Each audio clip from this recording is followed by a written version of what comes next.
जय हिंद। समझते हैं हम लोग कि इलेक्ट्रिक व्हीकल कैसे काम करते हैं और इसमें लिथियम आयन बैटरी का ही यूज क्यों किया जाता है और टेस्ला कंपनी के आने से क्या भारतीय ऑटोमोबाइल के ई ऑटोमोबाइल्स में कोई प्रभाव पड़ेगा कि नहीं पड़ेगा। देखिए, कोई भी ऑटोमोबाइल जो मतलब इलेक्ट्रिक से चलता है उसका जो टोटल कॉस्ट आता है उसमें सबसे ज्यादा कॉस्ट उसके खुद की बैटरी का आ जाता है, जो लगभग 30% हो जाता है। तो टोटल अगर बैटरी सस्ती है तो कार सस्ती रहेगी, बैटरी महंगी हो जाएगी तो कार महंगी हो जाएगी।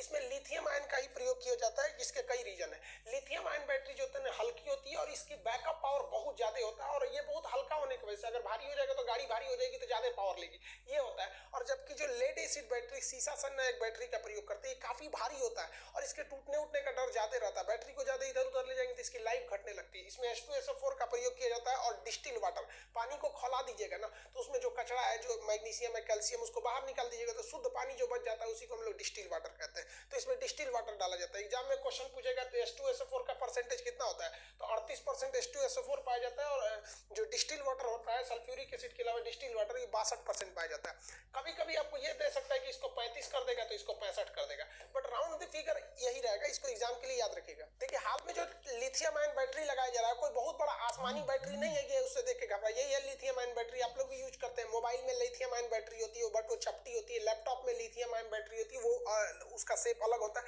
ये लिथियम आयन बैटरी है। अब इस बैटरी को छोटे छोटे कई बैटरियों को आपस में जोड़ दिया जाता है और इतनी ज्यादा संख्या में जोड़ दिया जाता है कि वो एक कार को खींच सके। देखिए, इन बैटरियों को कई संख्या में जोड़ा जाता है, सीरीज में से पैरेलल में, तो ज्यादातर इसे पैरेलल में ही जोड़ा जाता है। अब जैसे मान के चलिए कि यहाँ 6 बैटरी है, यहाँ उससे ज्यादा हो गई, यहाँ और जो उससे ज्यादा हो गई, यहाँ पे देखिएगा तो पूरी बैटरी की स्ट्रिप ही जोड़ दिया जाएगा। अब इसके आगे एक और टेक्नोलॉजी आती है कि एक लेयर ऐसे जोड़ दीजिए, मान के चलिए एक लेयर ये है, इसके ऊपर एक लेयर और कर दे, एक लेयर और कर दे, तो छोटी छोटी साइज की इतने में आपको 3 लेयर अट सकती है बैटरी की, हजारों की संख्या में बैटरी हो जाएंगे। जैसे आप यहाँ अगर देखेंगे तो आपको यहाँ बहुत सारा बैटरी दिख रहा होगा, बट ये बैटरी नहीं है, आपको समझ में आ रहा है, ये कार का बेस है, चेसिस है, उसपे इस चेसी पे इस बैटरी को रख दिया जाता है। लगभग इसमें 7000 बैटरी रखी गई है, वो छोटी छोटी बैटरी जो लिथियम आयन की बैटरी है 7000, जिससे ये कार को आगे खींच ले जाएगा। इन बैटरियों के साथ दो समस्या आती है, इन्हें ज्वाइंट कैसे किया जाए। देखिए, अगर आप इन्हें कॉपर के तार से जोड़ देंगे तो उसका इंटरनल रेसिस्टेंस, आंतरिक प्रतिरोध ज्यादा होता है, जिस वजह से ये बैटरी रेसिस्टेंस की वजह से ज्यादा नहीं चल पाएगी। तो इसे हम लोग स्ट्रिप से, निकल के स्ट्रिप, पतली पत्ती से इसे ज्वाइंट किया जाता है ताकि ये मजबूती से पकड़े भी रहे और एक दूसरे में आपस में कनेक्ट भी रह सके। आप देखिए, इसमें खूब बेहतरीन ढंग से निकल का प्रयोग कर दिया जाता है। निकल भारत में उड़ीसा में ज्यादा मात्रा में पाया जाता है। दूसरी समस्या ये आती है कि जब आप 7000 8000 बैटरियों को जोड़ते हैं तो ऐसा भी हो सकता है आप चार्ज में लगाएंगे तो कुछ बैटरी ज्यादा चार्ज हो जाएगी, कुछ बैटरी कम चार्ज हो गई, या फिर फुल चार्ज करने के बाद ऐसा भी हो सकता है जब आप गाड़ी लेके गए तो शुरुआत की कुछ जो गाड़ियां मोटर के पास है वो क्या हो गई, डिस्चार्ज हो जाएंगी जल्दी, और जो दूर है वो डिस्चार्ज नहीं होंगी। तो इसको समस्या दूर करने के लिए एक सिस्टम आता है जिसे कहते हैं बैटरी मैनेजमेंट सिस्टम, BMS।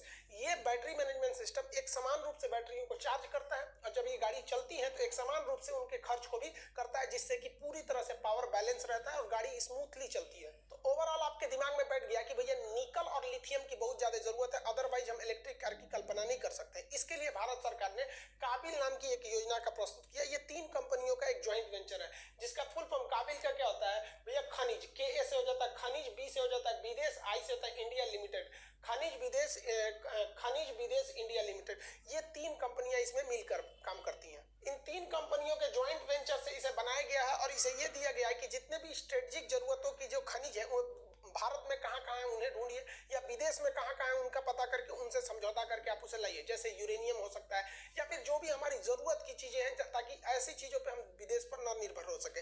जिसमें आपका निकल के लिए, तो निकल का उत्पादन में इंडोनेशिया आगे है तो इंडोनेशिया से हम लोग ने समझौता किया। और अभी लिथियम के लिए, तो लिथियम के लिए सबसे ज्यादा जरूरी जो होते हैं सब लिथियम ट्रायंगल साउथ अमेरिका में है, सब वहां से इसने समझौता कर लिया है भारत में। अब देखिए, लिथियम के जो सबसे ज्यादा भंडार पाए जाते हैं वो लिथियम ट्रायंगल में पाए जाते हैं। वो ट्रायंगल कौन कौन सा है, तो यहाँ एक देश है जिसका नाम है चिली, ये है बोलीविया, ये है अर्जेंटीना। तो चिली, बोलीविया, अर्जेंटीना, इन तीनों देश को लिथियम ट्रायंगल के नाम से जाना जाता है। यहाँ लिथियम बहुत ज्यादा मात्रा में पाया जाता है। तो यहाँ से हम लोग ने समझौता कर दिया, अब यहाँ से लिथियम हमारे भारत तक इजीली पहुंच जाएंगे सब। इससे फायदा ये होगा कि हमको चाइना से अब लिथियम का निर्यात, आयात नहीं करना पड़ेगा। इसके अलावा लिथियम ऑस्ट्रेलिया में भी पाया जाता है। हम ऑस्ट्रेलिया और चाइना के व्यापार को काउंटर करने के लिए हमें यहाँ से ज्यादा व्यापार करना चाहिए, तो हम ऑस्ट्रेलिया से भी इसकी आयात को हम लोग अभी समझौता कर दिए, तो लिथियम की कोई कमी नहीं होगी। जबकि इसके ऊपर जो स्टिप लगाई जाती है वो जो लगाई जाती है निकल की, तो निकल की सबसे ज्यादा मात्रा इंडोनेशिया में है, भारत में उड़ीसा में है। तो हालांकि निकल के लिए हमें कुछ खास निर्भरता की जरूरत नहीं है, उड़ीसा से काम चल जाता है, नहीं तो इंडोनेशिया से ऑलरेडी समझौता हो गया।